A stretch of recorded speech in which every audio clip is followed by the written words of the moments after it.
Tai va, tai čia yra vienas punktas viešųjų erdvių, viešojo interesų erdvių. Kitas yra, sakykime, komerciniai objektai, kaip žirgynas, sidabrinės pievos, kurios specialiuoju planu leidžiama čia daryti truputėlį užsiimti intensyvesniais reikalais. Ūtrių slidinėjimo kalnas, prie Greikščiūnų tvenkinio toksai siūlymas padaryti, įrengti laisvalaikio centrą ar kažką tai tokio panašaus. Tai galbūt galėtų atsirasti buvusios siurblinės pastate. Tasai pastatas, kuris yra apleistas, jisai kažkada buvo skirtas laukų drėkinimui, kaip siurblinė. Dabar jis yra apleistas, nenaudojamas, nefunkcionuojantis, galbūt būtų jam galima suteikti kažkokią funkciją ir įvystyti kaip tą linkmę, kurią visi vietos gyventojai mato, kad čia yra didžiausia perspektyva. Ir dar išskirtinas Žvelsėnų kalnas, kur yra slėnis, berods, kaimo turizmo sodyba. Tai šitą vietą taip pat visai galėtų būti pritaikomas kalnų slidinėjimui. Tam kalnų tai sąlyginai čia, ne Alpės, ne Austrija, ne Italija, bet Ūtriuose yra tas pats principas. Tai galbūt galėtų būti vystoma kompleksiškai su Ūtrių kalnu ir su numatomomis lygumų slidinėjimo trasomis. Kultūros paveldas taip pat turėtų būti saugomas, puoselėjimas, tvarkomas ir naudojamas kaip viešo intereso objektas, o erdvė aplink jį lygiai taip pat. Tai militaristinis paveldas dzotė, apie juos pakalbėsim atskirai. Toksai kaip asociatyvusis memorialinis paveldas, kurio yra išlikęs tik tai atminimas, bet nebėra materialinio pagrindų. Tai tokia ir Butkų Juzės sodybos vieta arba buvę 3 vandens malūnai. Objekto nebėra, bet yra atsiminimas. Tai jie turi būti mažiausiai išsaugomi, išsaugomas jų atminimas, jam žinomas kažkaip tai, memorialinė lenta ar dar kaip. Atstatyti malūno kraštovaizdžio draustinį ir ichtiologiniam to labiau niekas neleis. Tai čia nieko daugiau ir negalima pasiūlyti su šitais objektais. Kapinaitės senosios, jų yra net 11, nei viena iš jų nėra veikianti, vietos žmonės laidojami Mikoliškių kapinėse. Turim daug kapinių, bet nei viena nėra veikianti, bet jos visus kažkaip tai asocijuojasi su tuo tokiu vietovės kaip istorinės vietos atminimų, paveldų. Ir jos turėtų būti tvarkomos ir naudojamos pagal tą tokio susikaupimo, rimties ir susimastymo principą.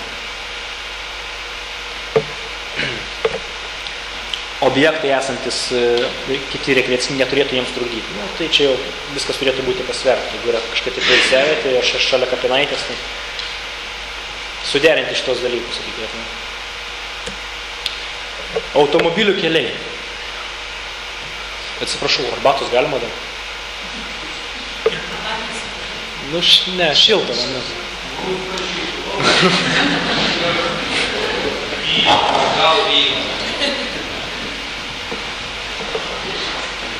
Tai va, automobilių keliai. Čia yra išskiriami 3 etapai, kuriais turėtų būti tvarkomi. Svarbiausi keliai yra Žvelsėnai, Pikteikiai link Raguviškių, nežinau kaip kirčiuoti.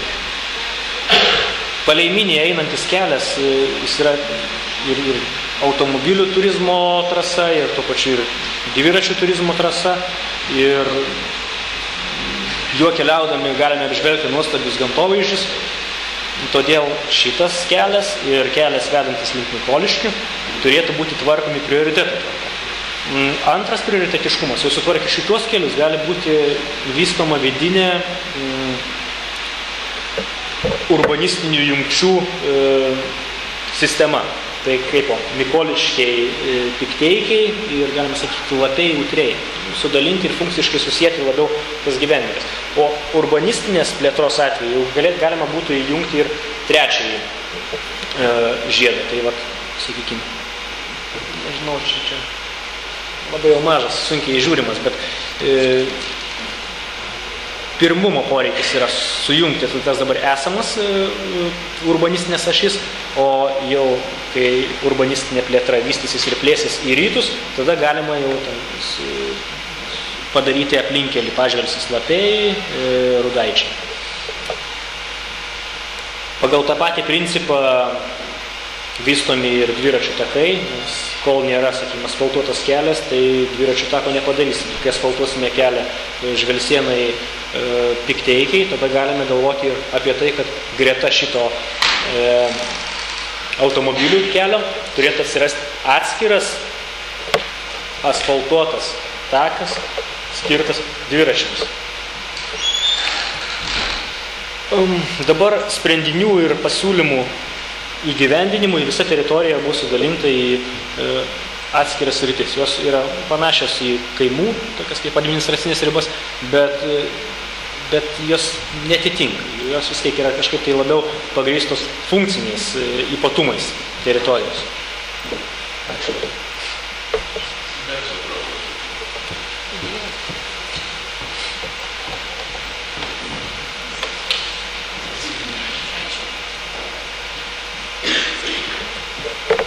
Tai va, Pikteikių zona įvardinama kaip minijos, Utrių zona minijos, Žvelsienų zona minijos. Galima sakyti Žvelsienų minijos zona, Utrių minijos zona ir taip toliau. Lapių zona įvardinama kaip centro zona, Rudaičių zonai skiriamas toksai sąlyginis čia dar diskusijų objektas. Sukritikuokite, parašykite pastabą, jeigu ką ištaisysiu šitą. 3 vandenų zona, nes logika kokia yra. Minijos upė iš vakarų, Žvelsos upė iš šiaurės, Gerdauja iš pietų. Greičiūnų tvenkinio zona ir Pažvelsių zona. Visos šitos zonos dar dalinamos į pazonės ir jose jau atskirai yra koncentruojami atitinkami pasiūlymo taškai, kuriems čia jau dabar užtruktume labai daug laiko, visą tai bus raštu, yra raštu parašyta ir reikia truputėlį analizuoti. Kiekvienam šitų objektų yra numatytas prioritetiškumas. Kokia prioriteto tvarka jisai turi būti įgyvendinamas ir kada turi būti pradedami, sakykime, jo darbai ir kada galima tikėtis, kad jisai būtų užbaigtas. Tai čia atsižvelgiama į tai, galbūt reikės kokio detalaus plano, techninio projekto, ar gal studiją parengti, kiek čia, kada Europos Sąjungos finansavimą gauti.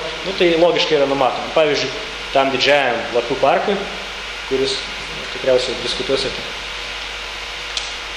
yra numatoma, kad jis galėtų atsirasti, pavyzdžiui, toksai jau būti išpildytas 20 metais. Tai čia už 8 metų. Kultūrinės aplinkos bendruomenės aktyvinimo pasiūlymai. Tai kaip turtinti ir aktyvinti tą kultūrinę aplinką. Tai čia tokie atskiri pasiūlymai. Steigti ūkininkų turgelius, rengti meninius simpoziumus, festivalius, teminį turizmą vystyti. Tai teminis turizmas labai glaudžiai siejasi ir pagrindinai tokias rytis yra išskirta ir pritaikyta tam militaristiniam paveldui. Tai galbūt būtų galima paimti, vėliau kalbėsiu, yra nuotraukos. Šunų parodo, žirgyno integravimas, kultūrinės veiklos, literatūriniai skaitimai, filmai ir kiti. Pavyzdžiui, galėtų būti vasaros metu ir šią vasarą galima būtų padaryti. Turit nustabią gamtą, nustabius slėnius. Paimkite paklodę paprastą, įsineškite iš Žvelsos šitą į Lakštingulų slėnį ir pasijungkite, žiūrėkit filmus. Jaunų žmonių yra. Jaunimui trūksta veiklos. O ko nepadaryti taip?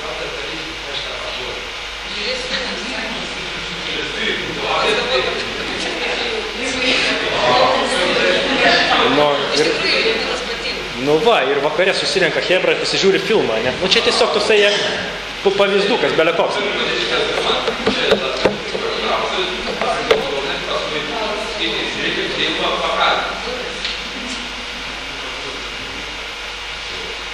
Tai va, fermų panaudojimas čia praeito šito mūsų seminaro metu. Kažkas tai pasakė tokį vieną, bet man visai patiko.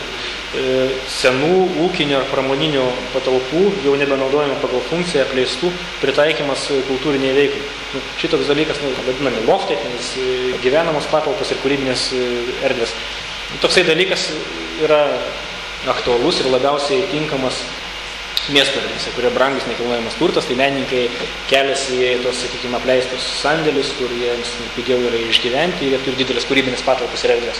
Nu, bet čia vėl yra, sakykime, galimybė, kodėl ne? Jeigu viskas priklauso nuo bendruomenės, nu, aš nekalbu apie bendruomenės centrą konkrečiai, bet apskritai apie visą bendruomenę, aktyvumą ir iniciatyvų. Ir čia vėl tie patys jauni žmonės galėtų padaryti. Gali fermai žiūrėti filmus, ar ten skaitimus kažkokius daryti literatūrinius, poezijos, dar kažką. Nu, čia galbūt tokio poreikio labai didelio ir nėra ten poezijos vakarams ar kažkam tai stokio, bet tai galime sugalvoti labai daug ko. Ir toksai galimas net variantas organizuoti idėjų konkursus. Taip integruojant tiek mokinius, tiek suaugusius, tiek seniorus vietos į domėjimąsi savo kraštų ir tuo pačiu sprendimą, atskirų zonų sprendimą. Nes čia mes galime numatyti, kad yra, čia gali būti vieša erdvė, šitą reikia panaudoti, bet kaip konkrečiai išdetalizuoti, čia nepadarysi, čia būtų studija ir dar studija. Čia yra labai platus dalykas, bet kaip dabar panaudoti tą militaristinį paveldą, kaip zotus panaudoti? Paskelbėm konkursą, susikūrėm Facebook'e puslapį, kuris iš tikrųjų yra didžiulė galę turintis socialinio bendravimo priemonių, kur gali būti ir diskusijos, ir visi kiti dalykai. Paskelbėm konkursą ir dabar visi siūlo ir galvoja, kaip galima panaudoti tą militaristinį paveldą. Ir tai žmonės yra suinteresuoti savo krašto plėtra ir visus kitais dalykais. Žodžiu, telkos, pakrantės. Telkos.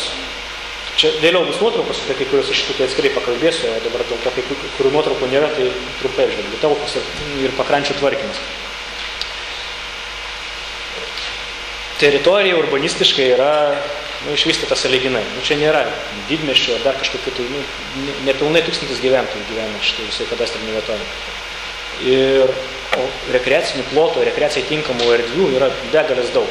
Ir jas visas suvaldyti, tvarkyti, kad jos būtų tvarkingos ir tinkamos naudoti, yra didžiulis iššūkis, kurio gali ir, sakykime, nepakelti žmonės. Ir, sakykime, čia yra numatyta, kad gali būti poilsiavietės 7 kažkur tai prie Minijos. Bet realiai, jeigu jis nebus tvarkomas, prižiūrimas, jeigu nebus tokio kaip poreikio ar atsidavimo vietinių žmonių, tai niekur nebus.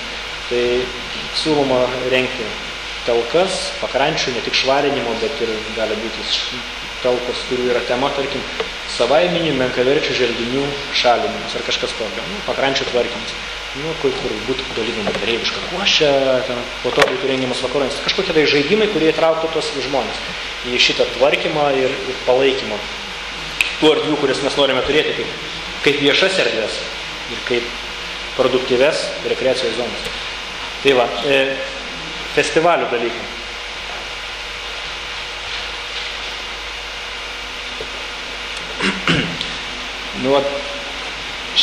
Šiais laikais festivalis daugelis asocijuojasi su muzikinė kažkokia tai įvykių, kur prisigeria visi, laužo medžius ir kaulus vieni kitiem.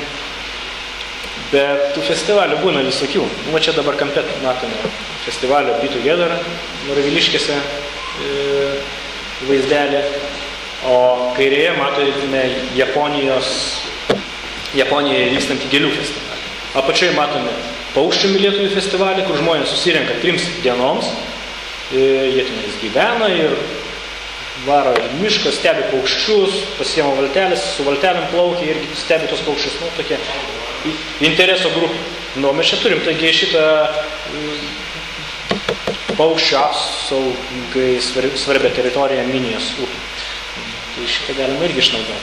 Čia tokie atskiri pavyzdžiai, tai nebūtinai turi būti gėlių ar paukščių mylėtojų festivalis, ar ten gamtos mylėtojų, ar poezijos, ar menų ir muzikos. Tai gali būti patys įvairiausi dalykai.